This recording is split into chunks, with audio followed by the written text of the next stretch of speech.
Stars overhead, turn my head and I caught you. To, you know, travel the world and perform internationally, but I would also love to be an amazing teacher and like teach people all over. But I've been, for the majority of my life, I've always I still deal with a lot of self-doubt and like not feeling like enough in any situation that I'm in. So when I was an accountant, I was like, I'm not smart enough. Like, I cannot do this, and I'm not at home right now. I'm not helping out my parents. I'm not there for my sister.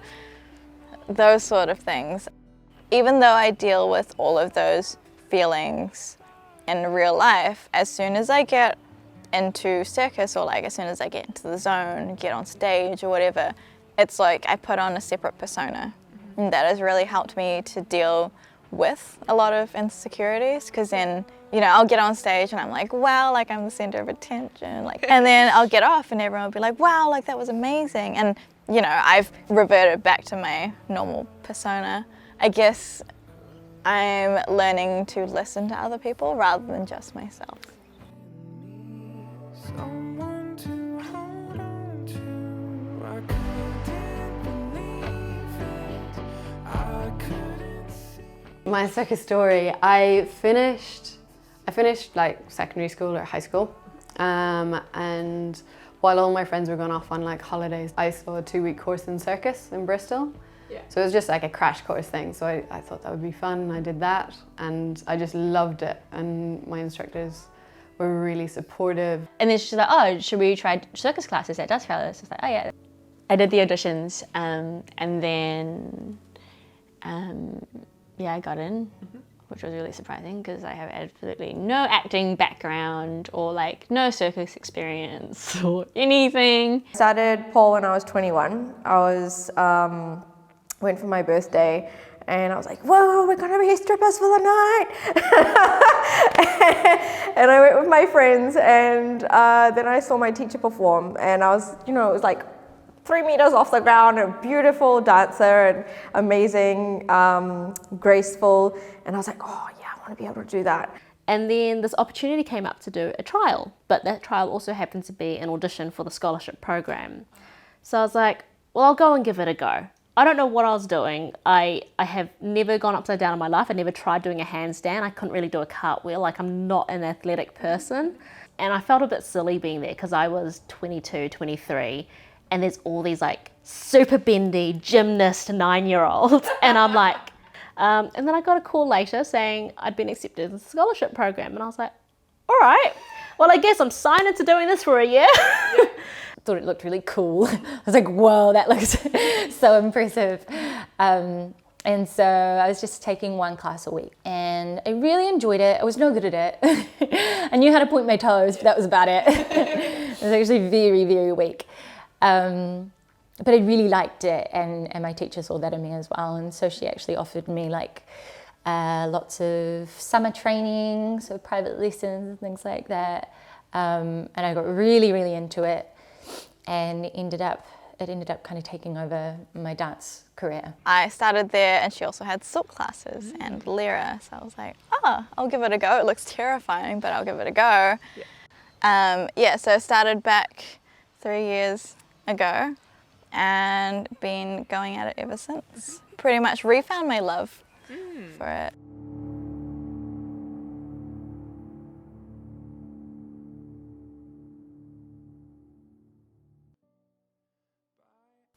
It's always hard work, I guess. Being a circus artist is a job where you're constantly failing, constantly. Every day after day after day is a failure. Because in what sense? Because you're always learning new things, and you're always learning a new skill that's really hard. And so you go in and you do that move and you get it wrong, and you get it wrong again, and you get it wrong again. They're training their asses off every day. That is time and effort and a lot of mahi to like do that. And so that to me is really empowering. There's a lot of rejection. It's Yeah, you've got to be a very strange person to like want to do circus. Everybody else is excelling and it's like, why can't I do this? And it really challenged my mental strength. And for the first time, I still wanted to keep doing it. And I will never forget the first time I sat my grade 1 silks exam and the other kids in the scholarship group who were ranged between, I think, 9 and 14. I'm going up in the air and they call out the tricks to make sure that you do the grade, and I get up to the tricky one that I know that I'm going to struggle with, and they're all in the doorway going, you got this, you can do it. And I will never forget looking down at their little faces being like, you got this. And I went, this is it. This is why I do this. Because the community just makes it so worthwhile and fun.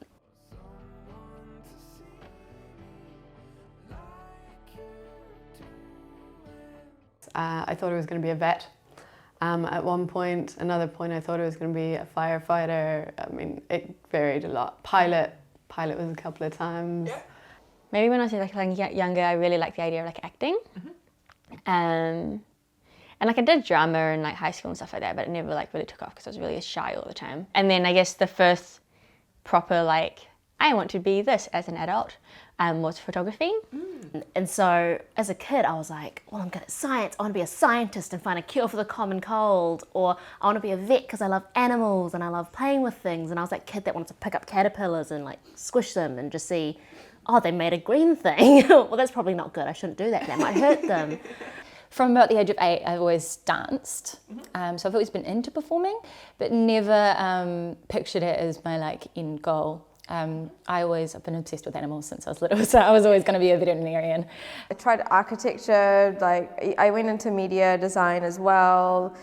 Didn't really kind of gel well. I completed a bachelor in fashion design and I majored in costume, so I did really well in that. But then I just didn't want to pursue it. I don't know, I just felt like a failure, like academically. I just didn't know where to go after that.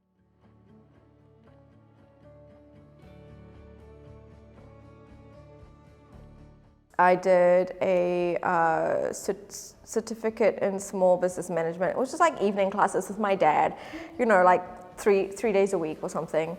And for my business plan, I did a business plan for a pole studio, like to run my own pole. So from then on, and I'm 32 now, so from then on, I knew what I wanted to do from there. So my mom was like, well, shit, I guess you're going to be an accountant. And I was like, I have no idea what that is, but okay. Went to uni, studied accounting and human resource. Finished uni, got a job as an accountant. I think maybe a few months into my circus training, Elly saw me at Dust Palace. She saw me and my friend Rachel, and she was like, there's potential. So she kind of came over and was like, hey, do you want to learn some cool things? And we were like, yeah. She pushed us into our first ever performance. She was like, you're signed up, you're doing it. And Rachel and I were like, no. Did it, realized that we both really, really enjoyed performing. And so because I was quite bendy, she started teaching me a little bit about like contortion and control and strength. Over lockdown and even earlier on this year, I was like, yeah, circus is not the most profitable. And because I've got those values ingrained into me where I'm like, oh, you know, you need money, you need this. You know, I've got my little sister, she's got special needs, so I need to be able to support her and like care for her and everything. So that's super important. I was like, I guess I'll start looking for accounting jobs again. So that's kind of what I'm doing at the moment. I think I always wanted to be in the arts industry. So like leaving high school, I knew I wanted to be an artist. Like I have a pipe dream of like taking a year off and just painting for like a year. It was so good. During all my corporate jobs, so I worked at like the shopping channel, and then I worked at like a telecom communication center, and then I worked at EY. And I think my excuse for all those 3 places was that like once I saved enough money, I would quit my job and become an artist. That never happened. Those skills that I've learned have been invaluable to like, especially as like a performer or whatever, that's trying to market yourself and all those kind of like businessy, admin-y type things. But I just also knew it wasn't it. Like, it was never me. Like, I definitely fell into the trap of complacency of like, oh, I really like having a stable income. But I just was never living, you know? I was just existing in a machine there, and that sort of all accumulated to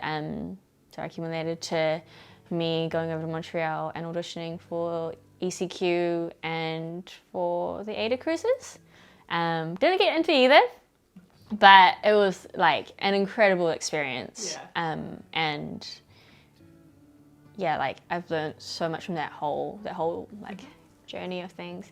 And now I'm kind of back to square one, which is the making money part. And then there was this little thing saying, well, try engineering. I had no idea what engineering was, absolutely none. But little competitive Janet inside was like, just do it. So I applied for an engineering conjoint and did it. Now I'm the managing director of the New Zealand Robotics Charitable Trust. As a child of refugee parents that had been very fortunate to grow up in an affluent area of Auckland and to be around communities that were so supportive, I always took that for granted, and I'm so incredibly grateful because now that I'm in this role and I go out and see these communities where there is no technical literacy because, you know what, they don't have the equipment in the first place, or there's a fear around it. There's no computation there because there's never been, it's a very new thing to them. So I started to really consider taking Circus a bit more seriously as well. You know, I definitely had that glimmer of, I want to quit my job and run away to the circus, every Asian parent's dream, right? And so I started training a bit harder, and we had to work towards our scholarship show at the end of the year. And then bad timing hit, and I was involved in a motorcycle accident. And so that took me out for a good, at least a year. I was in a wheelchair, and then I was relearning how to walk. Went back in, and I just wanted to start from zero. I just wanted to feel what it was like to be in the air again. I think that was my main goal because, you know, I wasn't going to run away and join the circus after that. I had metal all in my body. So do I want to start specialising to see if I could potentially perform? Like, I know I'm a fun performer. I'm no bendy, beautiful performer by any means, but you want a gorilla? I'll give you a gorilla. So I looked at that, but I realised my skill set was in producing because I've done a lot of event production. I've done show production.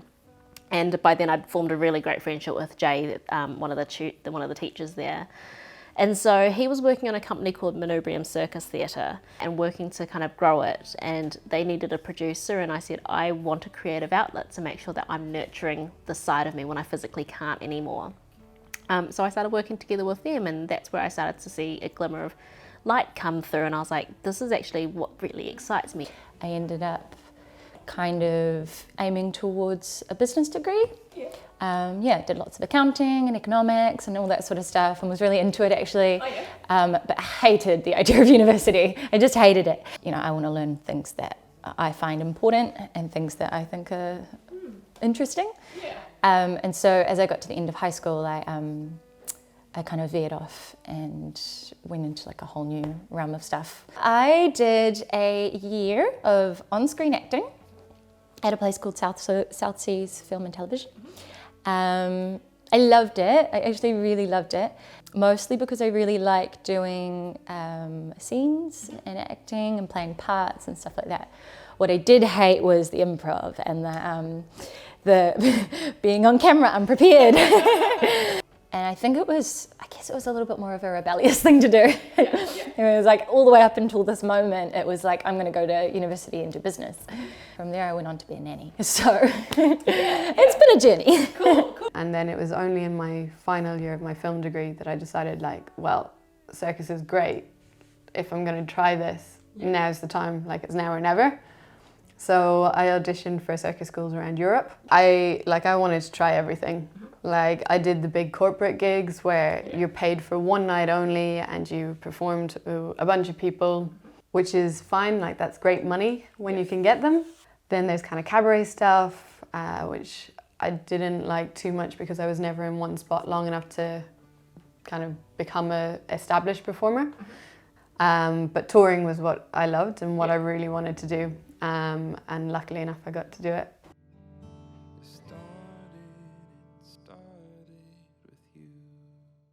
It's because I feel like I fit in. the best, I guess. I don't know, I felt like this is the thing that I excelled in the most without having people pressure me into something, or do you know what I mean? It's just like, just came naturally, and yeah, I just love the fact that it's different. It's not common, right? It's not a common thing to do. Yeah. And it's got a stigma to it, or, you know, I like proving people wrong. Circus and pole is a really, really good coping mechanism. It's not that you should avoid your issues. You should treat them and you know, deal with your problems. But this is a really amazing place to outlet for people as well. It becomes a part of you. Like, it's definitely, like, when you do tours, like, that's a whole lifestyle. You live in a bubble. You are with like 30, 40 people, and that's your life. Yeah. They see you through the good times, the bad times. Like, the community is amazing. We've definitely united under Black Cat, which is very nice, and it means that we have a legacy. So even when, you know, in the future, if we're both old and crippled and, you know, we can have our little production house and have all of our performers, and we can still write the stories and they can tell it. It's very like on trend and in line with like being non-binary, but like I sort of done a lot of reflection, and all of these sorts of art forms are tools. So like I wouldn't say I'm a circus performer, or I'm a photographer, or I'm a painter, or like I would say I'm an artist that uses these tools as like whatever tool I feel like using as like a medium to communicate and share stories with. Yeah. I think circus holds so much space for everyone. You know, there's not one person that wouldn't suit circus. There's always going to be a thing for you, whether it be ground, whether it be air, whatever. But again, it's just a tool for you to be able to like to communicate your story. It's all of the things that I loved about acting, and then I loved about dance. We get to create different expressions of ourselves, and telling stories in a really interesting way that can often be up to the viewer's interpretation as well. So sometimes you tell a story and they get a different story, which is fun. Being on stage, getting to perform something that you've worked really hard for, and for people to see it and appreciate it, and largely the community as well. I think that's what I love the most about it, is the types of people you meet and the crazy supportive people around you.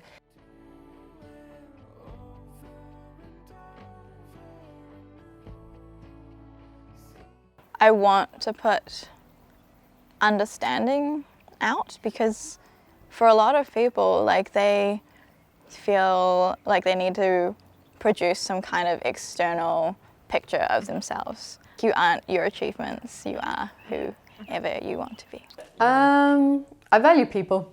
Like, just people, like, I value people's support, I value their opinion, I like value them as well, and I want to like know how to support them and help them.